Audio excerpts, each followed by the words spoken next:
What's up, my miners of intelligence and consciousness? I'm Rick Brooks, and this is Rick's Mind.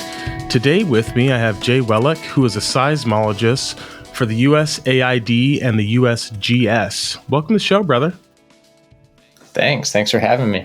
So there's a lot to talk about, and I'm not an expert by any means of volcanology, but one of the main reasons I brought you on the show was there was recently an eruption in Tonga, and I was wondering, is this something that you guys saw coming, or I don't know a lot about it. I just kind of in passing saw it, and I was like, we got to find someone, and so I was hoping you could kind of maybe walk us into what was going on there, and just give us your perspective on it as an expert.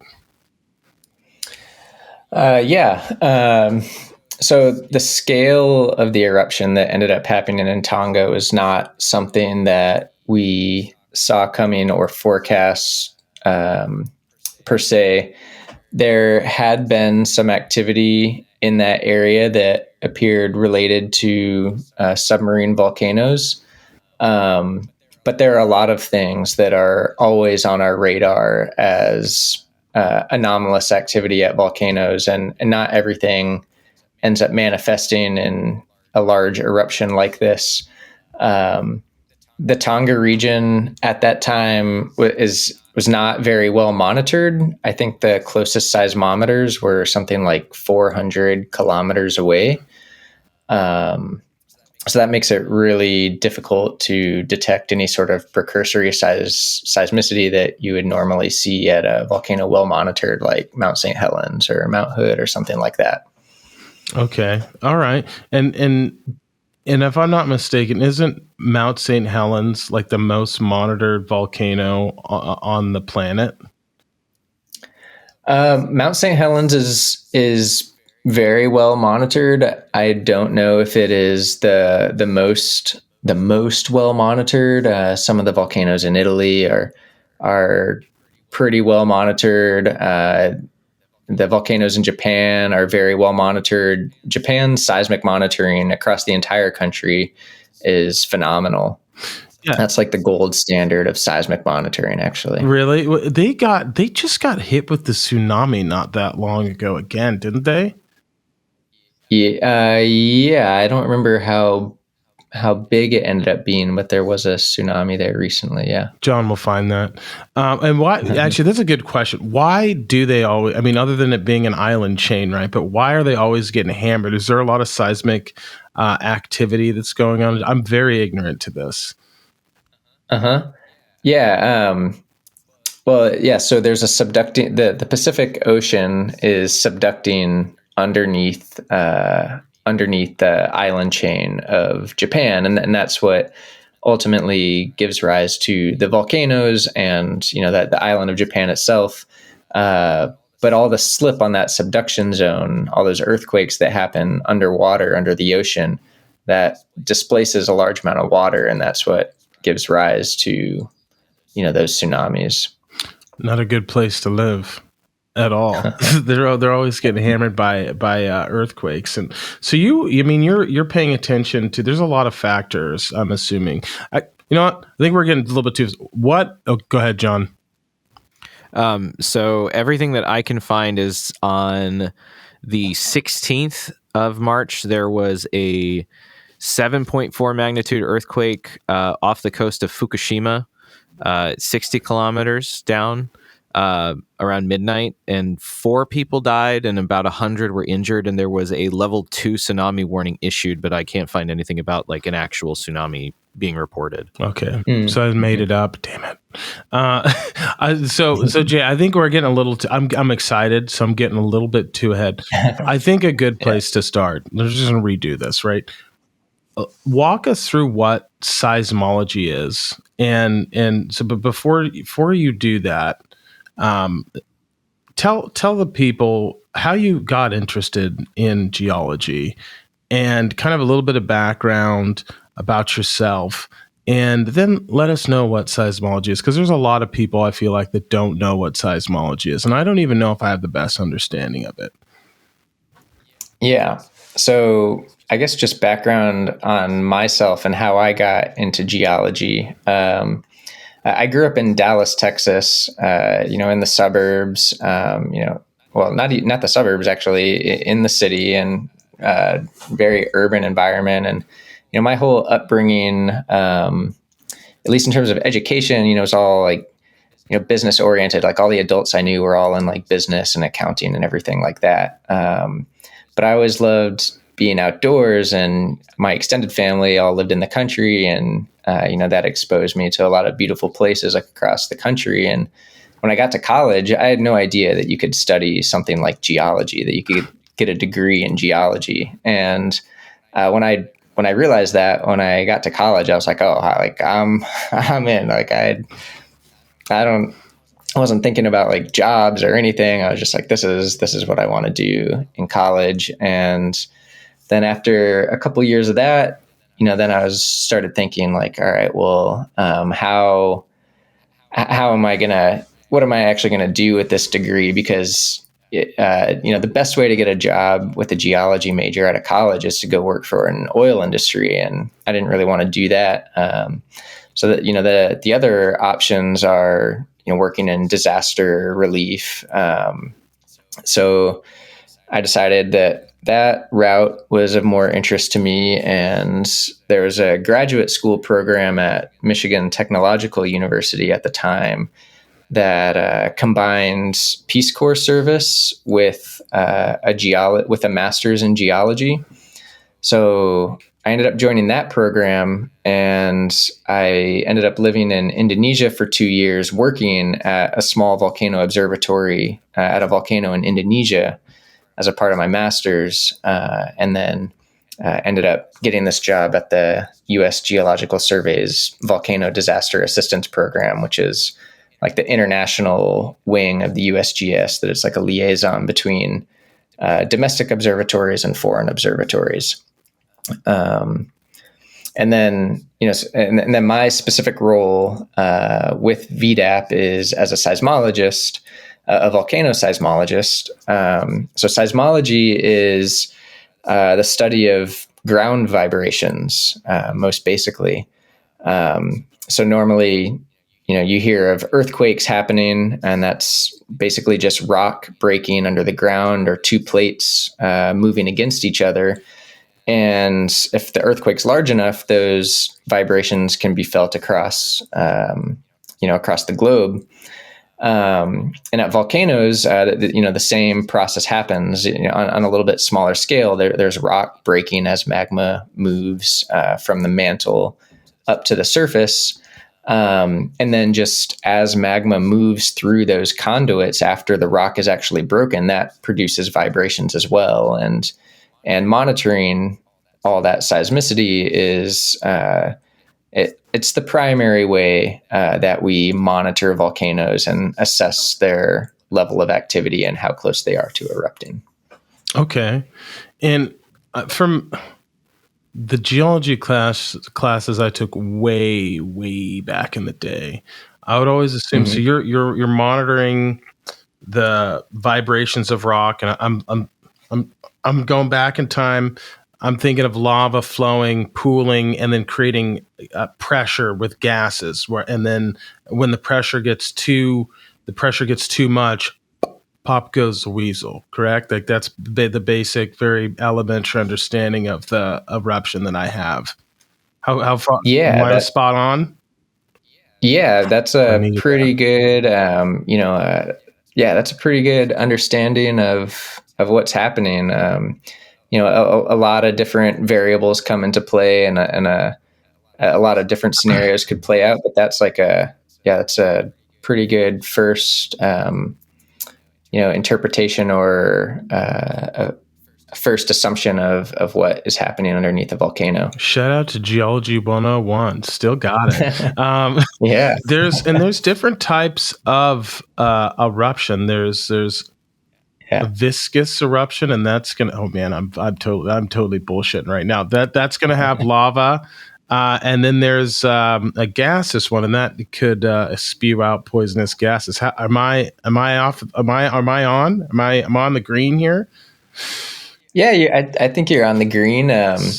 So, major contributing factors towards what type of eruption ends up happening and how big that eruption is, how much magma is coming up towards the surface, and what's the gas content of that magma, and how much pressure is built up in that system. And some volcanoes, depending on the chemistry of the magma and how easily gas is able to get out, it might, result in a very, if a lot of gas is able to get out, and if there isn't a lot of gas in there in the first place, then it will come out very viscous and might just produce lava flows. But if there's a high amount of gas pressure and the gas isn't able to escape, it's building up a lot of pressure, and then is, able to produce a much more explosive eruption. Yeah, there was some type of explosion that had to do with gas is just absolutely terrible, and you do not want that, because it's a giant cloud of poison that pretty much kills everything. And I do not remember, but I remember filing that away. And I could be making this up too, but I remember filing that away in my brain and be like, man, I hope that never happens. Right? What is that called? Or am I just totally bullshitting? Are you thinking of a specific type of gas, or? I'm gonna go because I wouldn't. Maybe a specific type of gas. I don't know if I'm imagining learning this, or this is actually something that is something to worry about. Yeah, I mean, there's no specific type of gas necessarily, but I think the general, concept of higher gas content and higher gas pressure being something that results in a larger eruption is maybe what you're remembering. Yeah. And it's very difficult to assess, what the state of a particular volcano's gas content and gas pressure is, in real time. But looking at the volcano's previous eruptions throughout the geologic record is usually the best indication of the range of possible activity that might happen next time. Yeah. Yes. That's helpful. I mean, John is here because I misremember a lot of things, and it's good to have an expert to let you know you're What's up, John? Are you thinking of like Volcanian and Strombolian type eruptions, like the different types of eruptions? I think it may have had something to do with it. Dude, this has been 10 Hawaiian 10 years ago, probably. Yeah, me trying to dig this up on that's Geo. my best guess to what he's talking about. I could. So. Thank you, John. Thank you. The one thing that I've found fascinating about volcanoes is their ability to. They don't happen very often, but they can have massive impacts on our life. Let's say the caldera that resides in Yellowstone that erupts every 200,000 years, I believe, and we're due. If that goes boom, we will experience another ice age potentially because of all the debris that it would throw up into the atmosphere. I just think that things like that are fascinating. If you look through the historical record, there have been several eruptions that have been responsible for global cooling and a massive die-off of animals. I just think that shit is fascinating. Are there any? I mean. In the caldera, I think I read something not that long ago that there was a slight elevation in activity during the time of COVID. Again, I could be misremembering this, but I'm wondering if you could speak to that a little bit. Yeah. Well, I mean, first of all, no doubt, if Yellowstone or some similar volcano did produce, one of its infamous type of eruptions, it would shape humanity, definitely. But, I think the likelihood of that happening is very small, and we don't really like to talk about volcanoes being due necessarily.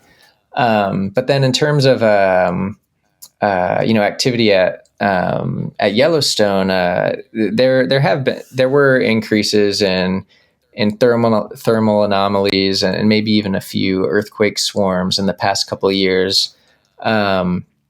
But that stuff is all like par for the course for Yellowstone. That the old remnants of the Yellowstone caldera is still an active volcano, and there's still magma underneath the surface there. But this is a caldera that's like tens of kilometers in diameter, and there's a lot of water there, and that water is hot, and those fluids that move around, as they're boiling or getting pushed around by different pressures, that all produces like the same types of seismicity that you might see if there's magma. But we know that because it's like very shallow and close to the surface, that this isn't a sign necessarily of a large reactivation of the entire magmatic system. Okay, so that's not something that you guys are super worried about, is that caldera going boom? Like that's sort of like, do you guys have like a rating system for how probable or the likelihood of the different threats around the world, and if so, what would that be? Could you let us in on this secret? Yeah, actually, and it's not a secret. And I don't have the specific ratings or numbers in front of me, and they're not off the top of my head. But you and your listeners, you can check out the National Volcano Early Warning System, NViews. It's a piece of legislation that was recently passed by Congress and is just starting to get funding now. But the whole concept behind NViews is that the U.S. Geological Survey is making like a systematic, analysis of what is the probability that each particular volcano in the United States might erupt, how impactful would that eruption be, how much monitoring do we have now versus how much monitoring do we need. And all that stuff goes into this, threat score for the different volcanoes. And I don't actually know how Yellowstone ends up ranking in that threat score, but that would be something you guys could go look at. And that this whole concept of these like threat scores, that's something that the people at our office have talked about for a long time, and it's now finally starting to get formalized. But it's also the first step that we do with any of our foreign observatory partners. So like the team that I work on, we work with the observatory in Colombia and Indonesia and the Philippines and all these foreign countries. And we donate a lot of equipment to them and help work on projects. And before we ever start, the first thing we do, we call it a TAGA analysis, a threat assessment and gap analysis. So we ask the observatory to look at each volcano systematically, like what is the actual threat for these volcanoes and how much monitoring are we actually missing, so that we can, target our efforts better. Yeah. You want to make, and what are the types of equipment that you're using to monitor these, like the seismology, the ground vibration? What does it look like? Is it, for some reason I picture someone sticking a bunch of probes in the ground. I could be way off base, but yeah, what's that look like? The equipment that I wish I had one right here, I could show you. The equipment that we generally use, it's called a broadband seismometer, and it means it can reliably record ground vibrations anywhere between like 0.1 hertz up to like 50 hertz. And what it looks like, it's a metal cylinder that's maybe about like the size of your head. And they weigh maybe like 10 to 15, maybe 20 pounds. And they basically have three springs in them. One that is vertical, and then two that are horizontal, that are perpendicular to each other. So with one of those seismometers, you can record three directions of ground movement, and you can get like the full motion of the earth as an earthquake wave travels past it. So that's like the standard sort of instrument that's used for monitoring across the world for permanent installs. But sometimes for temporary installs, these seismometers are much smaller, and they just have these three metal stakes and you just go stick them in the ground for a couple months, and then you come pick them up. All right. It's not the highest quality data, but for a temporary deployment, it's good enough. Yeah. And what kind of cases would you go out and deploy those? Would it be in the uplift in the Sisters region? Is that where you would go out and deploy the temporary ones? Be like, hey, the ground is raising, some weird shit's going on. Let's go ahead and is that a pretty good scenario? Yeah, that's one potential scenario. Like new activity. Mm-hmm. New activity would be a scenario where we would go install temporary stations. We're not doing that at Sisters right now. I don't know the reasons exactly. But another reason would be planning. So at Mount Rainier, for example, in the next 5 years, they're hoping to augment that seismic network around Mount Rainier with the specific purpose of detecting debris flows that seasonally come off of the glaciers and sweep down through the park. So it's tricky to know where the best place to put a seismometer is, and these things are expensive, and it requires a lot of time and effort to install. So these past 2 summers, we've just been going out along the drainages and just sticking these things in the ground for a couple months at a time, and figuring out all right, where are the best places to install these things.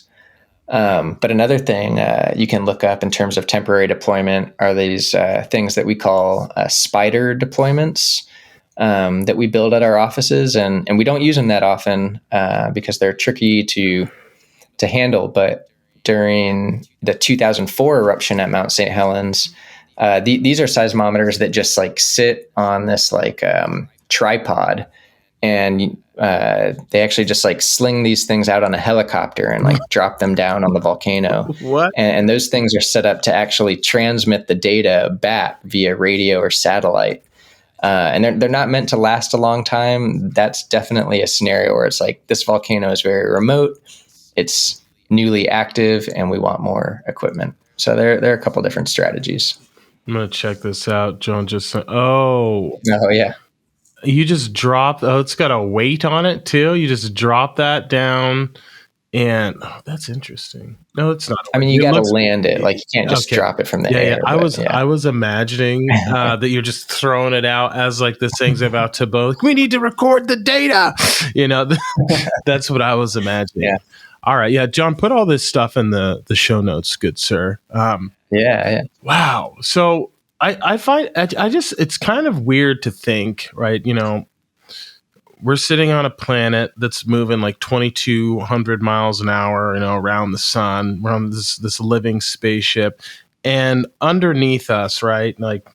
We've got mycelium and, a bunch of microorganisms within our soil. And then underneath that, you've got tectonic plates that are constantly moving and rubbing up against each other. And through there, you've got water, you've got lava moving, you've got all sorts of, it's just interesting to think that there's really nothing that is ever standing still on this planet.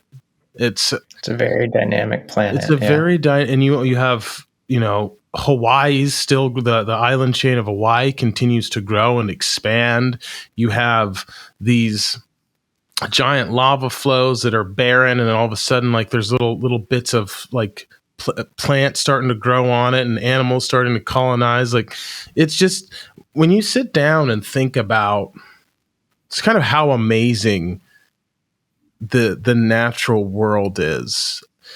I don't know, talking about geology again, this is not a subject that I talk about. It's quite amazing and how violent it is, and how much it also is responsible for creating and changing different landscapes.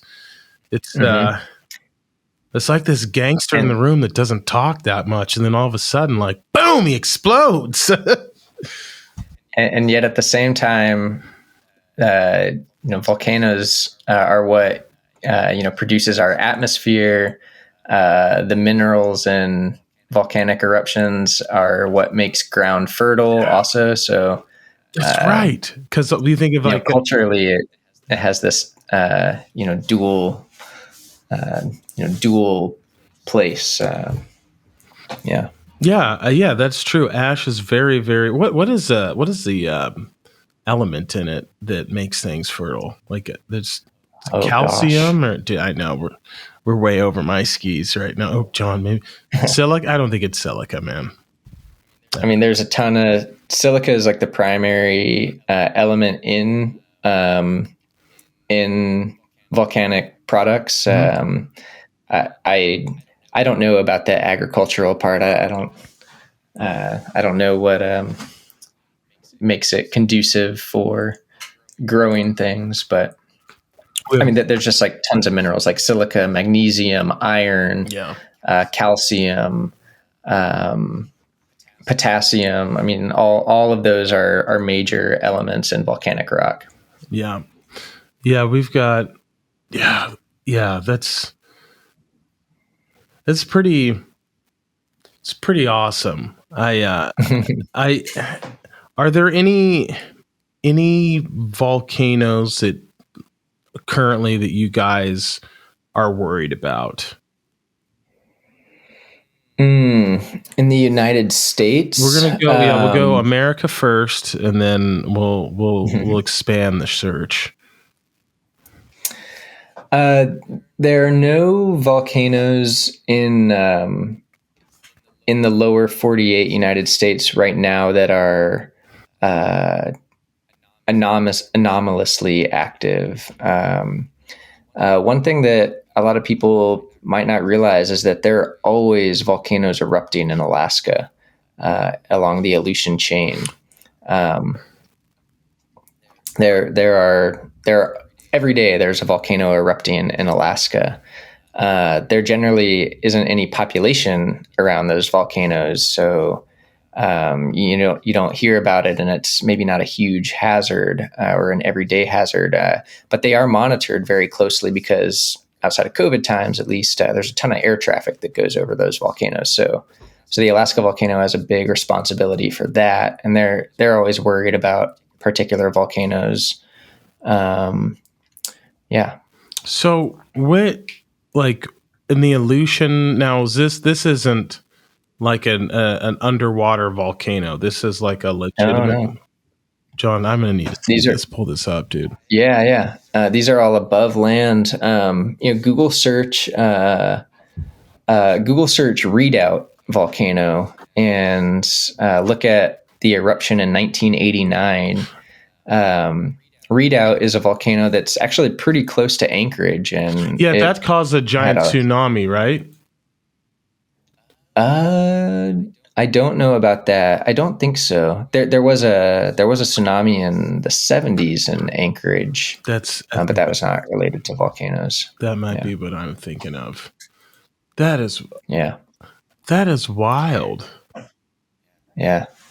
I'm looking. So there is an eruption every single day in the Aleutian. How many? There's not. I mean, a lot of these eruptions are small, but they're erupting. Like if go ahead. If they were erupting in in the Cascades, it would be a big deal. They're big enough that it would be a big deal if they were in our backyard. Mm-hmm. Now, is this like is this like Hawaii style eruptions or like a notch above that? No, these are generally explosive eruptions, putting ash into the air. There's lava also. What?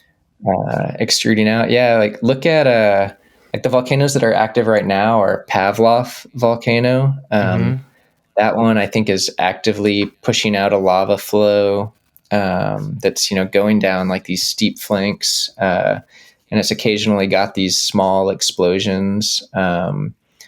Cleveland volcano is like pushing out this lava dome right now. What? This is fucking mind blowing, dude. I had no idea. I know, yeah. John, did you know this? I knew that the Aleutians were very active. I didn't realize like daily active, but I knew that there were three that erupted like at the same time last summer, I think, or something like that. Yeah, I mean, there's always something going on in Alaska. There's always something. Yeah. There's the party's in Alaska right now. If you're a volcanologist, you got to get up there. That's man. I didn't. So are we like we're watching? Because you always hear about Hawaii, but like the people in Alaska, why don't we get any love? Like our shit is dope. It's popping off. They're just doing little lava flows. Like that's boring. Are we? We're taping this and gathering a bunch of data and stuff. Obviously. Oh yeah. Okay. Good. Yeah. All right. It's all being recorded. Alaska. Well, so first of all, like all the observatories in the United States, there's one in Hawaii, there's one in Alaska, there's one here in the Cascades, there's one in California for Mount Mammoth, and Shasta and Lassen, and some other volcanic centers, and then there's the Yellowstone one, and all of these volcano observatories work together. So. People in Alaska are helping out in Hawaii. People in Hawaii are helping out in Alaska. Things like that. Can you switch locations? Like if you're like, all right, like I've done the Alaska thing, I want to check out Hawaii for a hot second, monitor this volcano. Can you do that? It doesn't happen often, just because people have their lives and they don't often fully switch observatories, but people have always, helped out and provided assistance. And actually in like the last 2 years, during the pandemic, because the whole world's kind of gotten their act together in terms of working remotely, there's been a lot more interaction. So like every 6 weeks, like I'll do a rotation, with the Alaska Volcano Observatory, as their duty seismologist, which just means I just check the data every morning and make sure that there isn't anything unexpected that's happened. Because there's like how many volcanoes do we monitor in Alaska? Like 40 or something, and that's a lot to like go through every day and just make sure like all right, like nothing's erupting. Yeah. So is it just because of is there a plate up there that's butting up against another plate, and is that what's causing all of these eruptions, or what's going on up there? Why is it so happening? It's similar to Japan. Okay. The Pacific plate is subducting, northward under. I'm not sure what the plate on the other side is called actually, but yeah, it's just another subduction zone.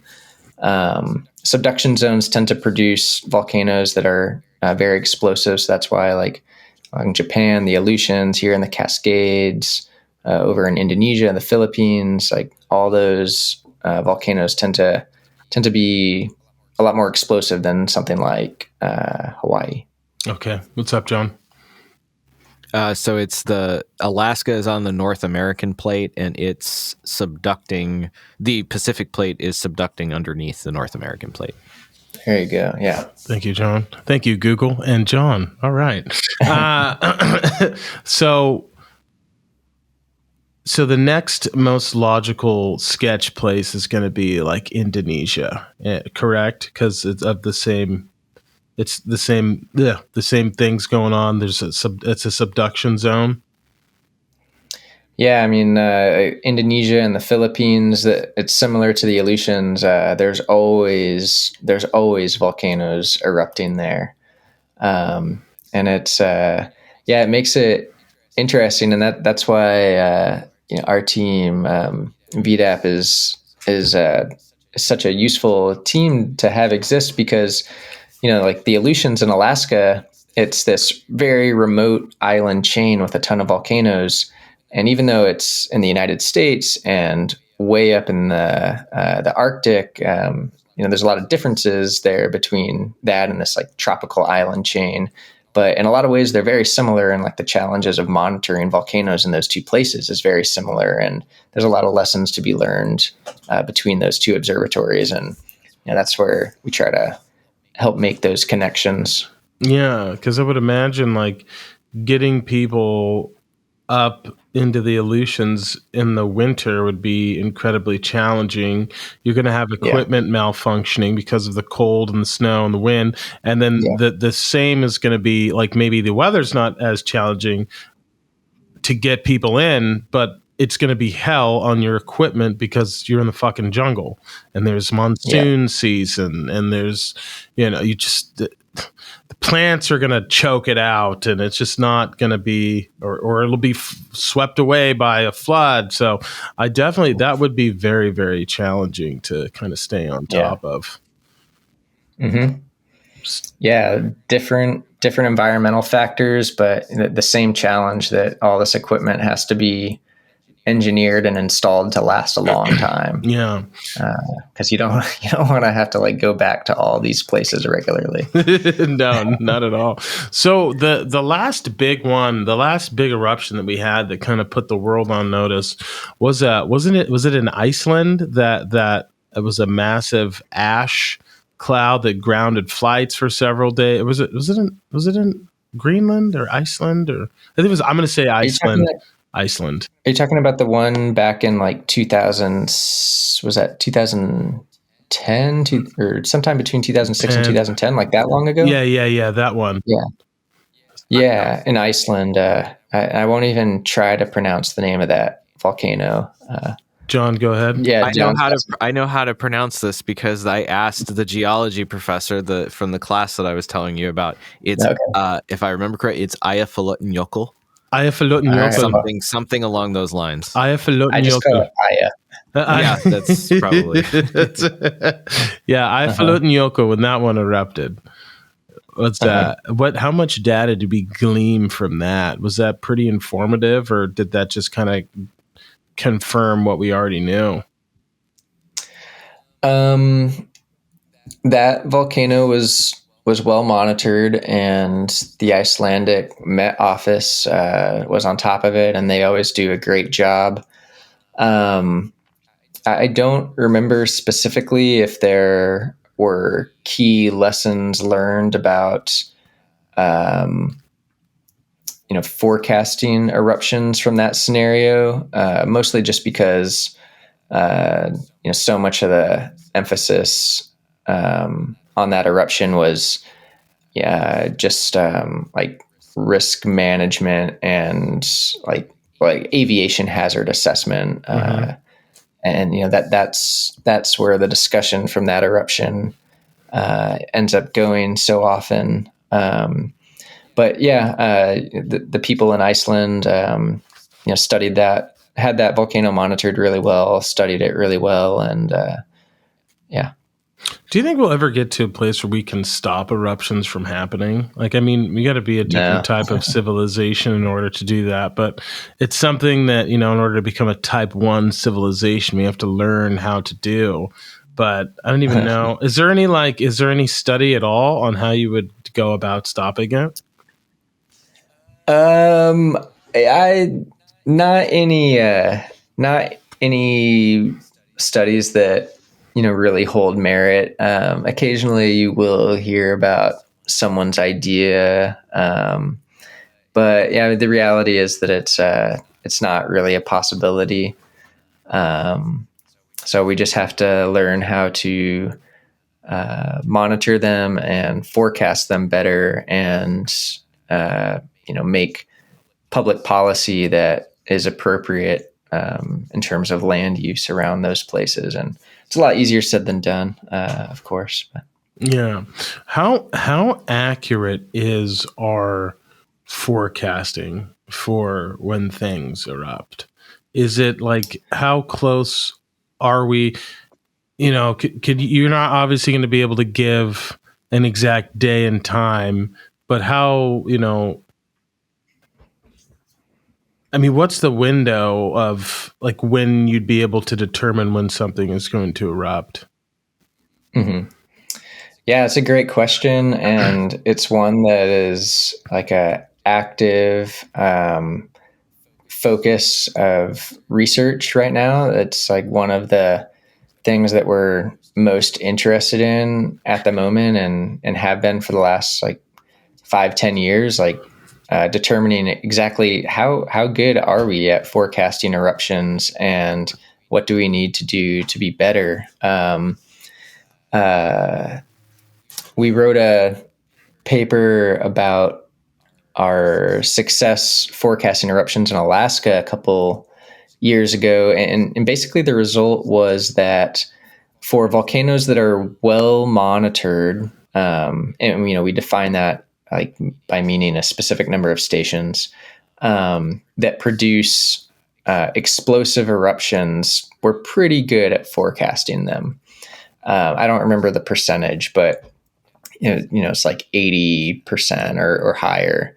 For volcanoes that aren't well monitored, can't really forecast them because you're not monitoring them.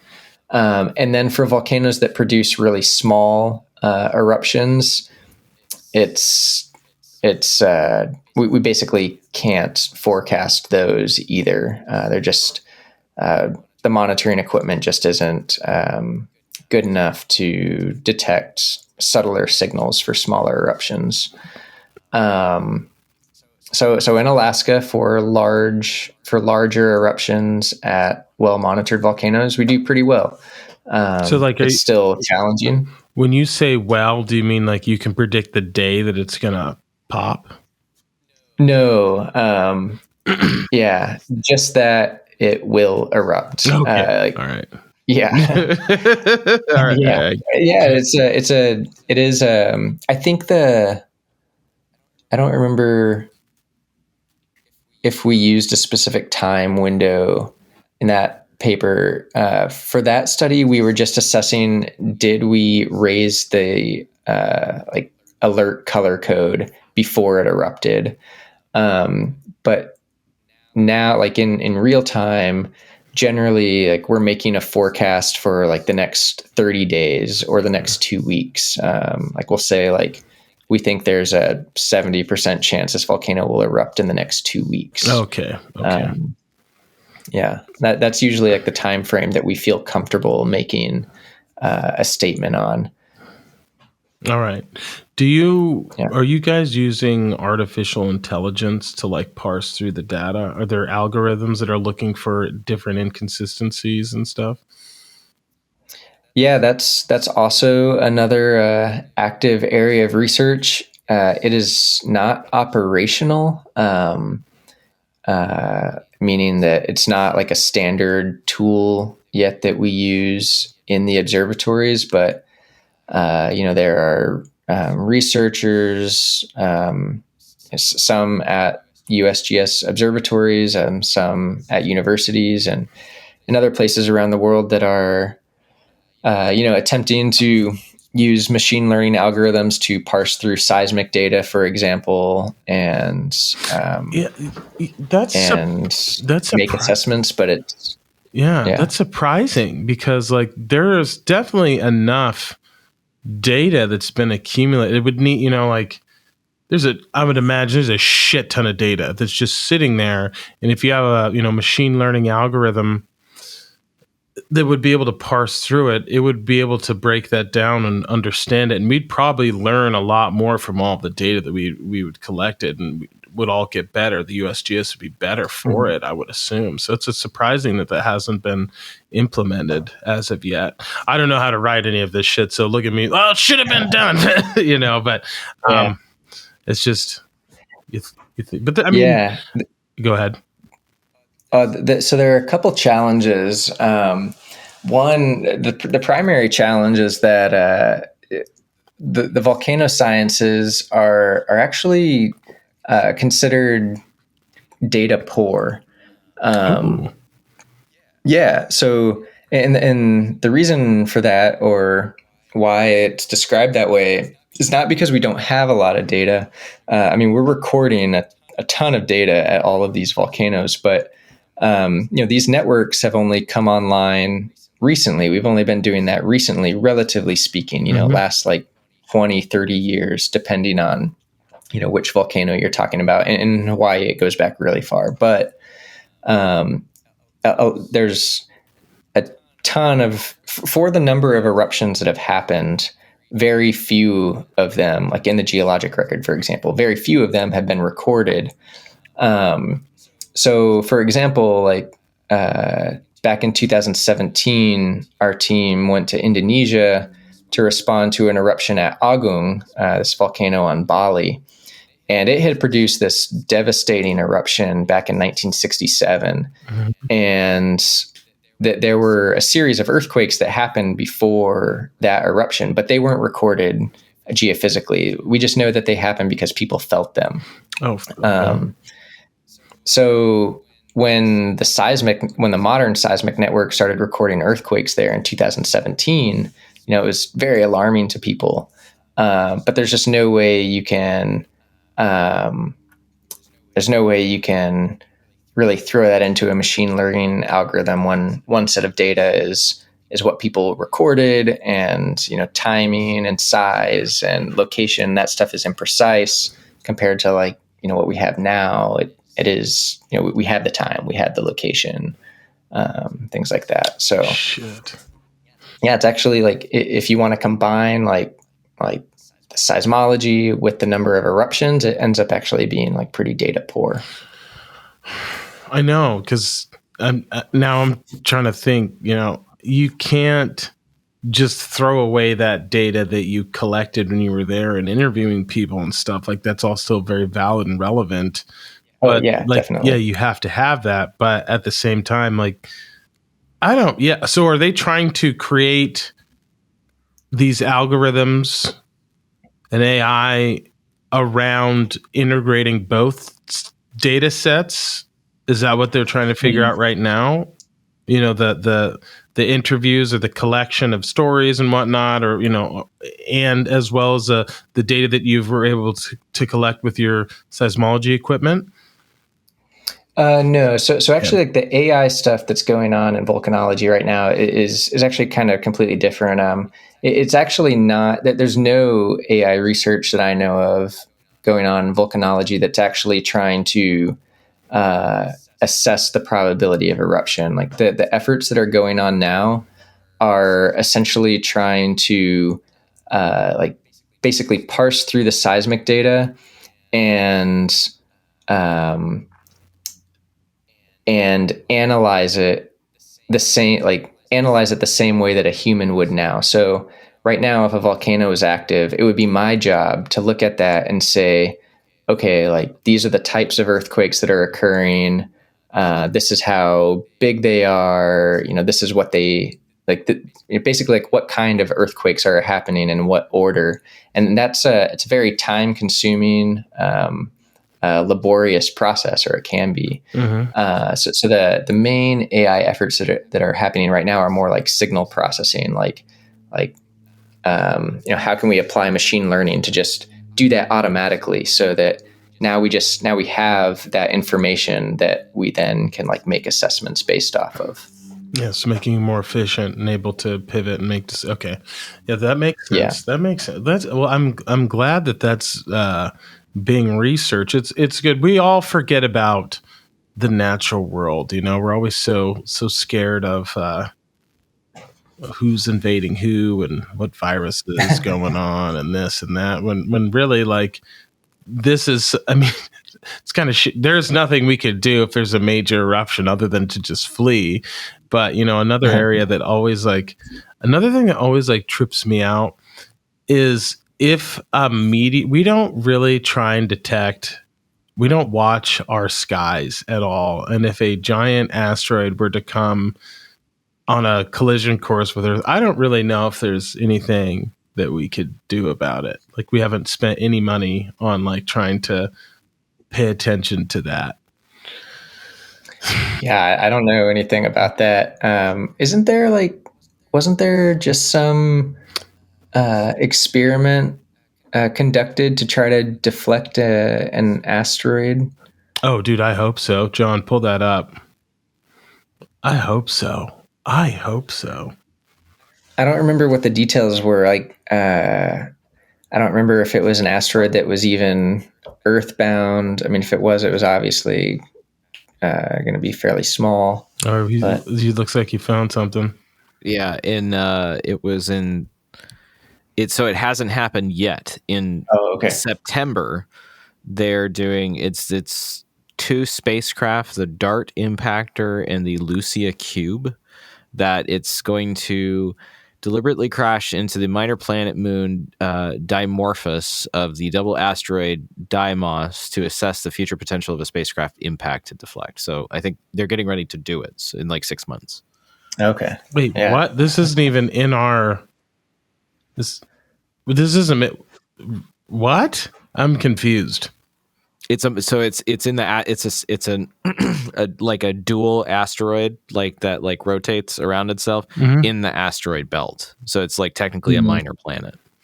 Okay, and they're going to try to deflect one of them with an inbound aircraft. Essentially, is that? I believe so. Yeah. Yeah. Who's doing this? I'll keep looking into it and see if I can figure it out. Like, if there's any more. You need to get that guy on your podcast. Oh, he's coming on. He's coming on. I'm confused. So I just want to make sure that we're fucking launching someone into space to take this thing out. Not people, like just like a probe. Oh, man, I was hoping it was going to be a person. Like, that you think they're going to send Bruce Willis just on a suicide mission? Come on. Give me Bruce and Ben. Yeah. Or Will Smith. No. Anyways, we got to, pull that up. Put that in the little notes. We'll do some outreach. But, this is I've learned a lot on this show. I had no idea the activity that was going on in Alaska. I think it's awesome and a little terrifying all at the same time. And you know, it's really good to sit down and talk about these things. And do you guys monitor underwater volcanoes as well? No.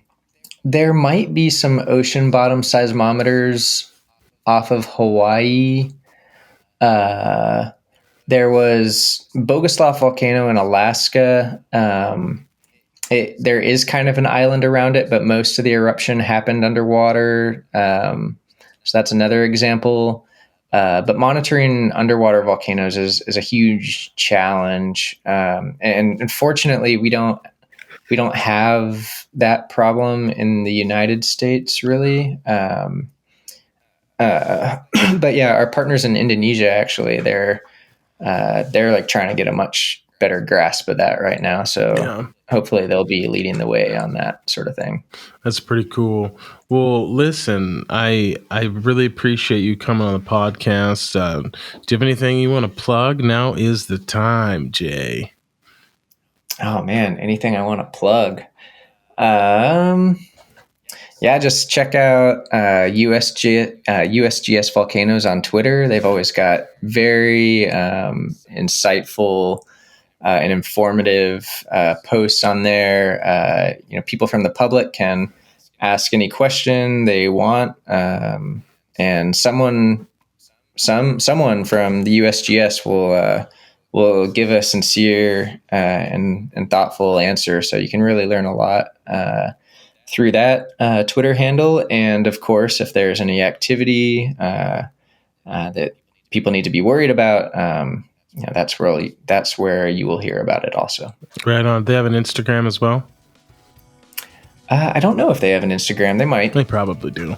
All right. Well, They probably do. Well, thanks so much for doing this. You're now a friend of the show. So anytime a volcano erupts, we're bringing you back on. You're going to have to soothe the people, soothe our fears, and we'll talk to you next time. Thanks for listening, guys. All right. Yeah. Thank you so much. Yeah.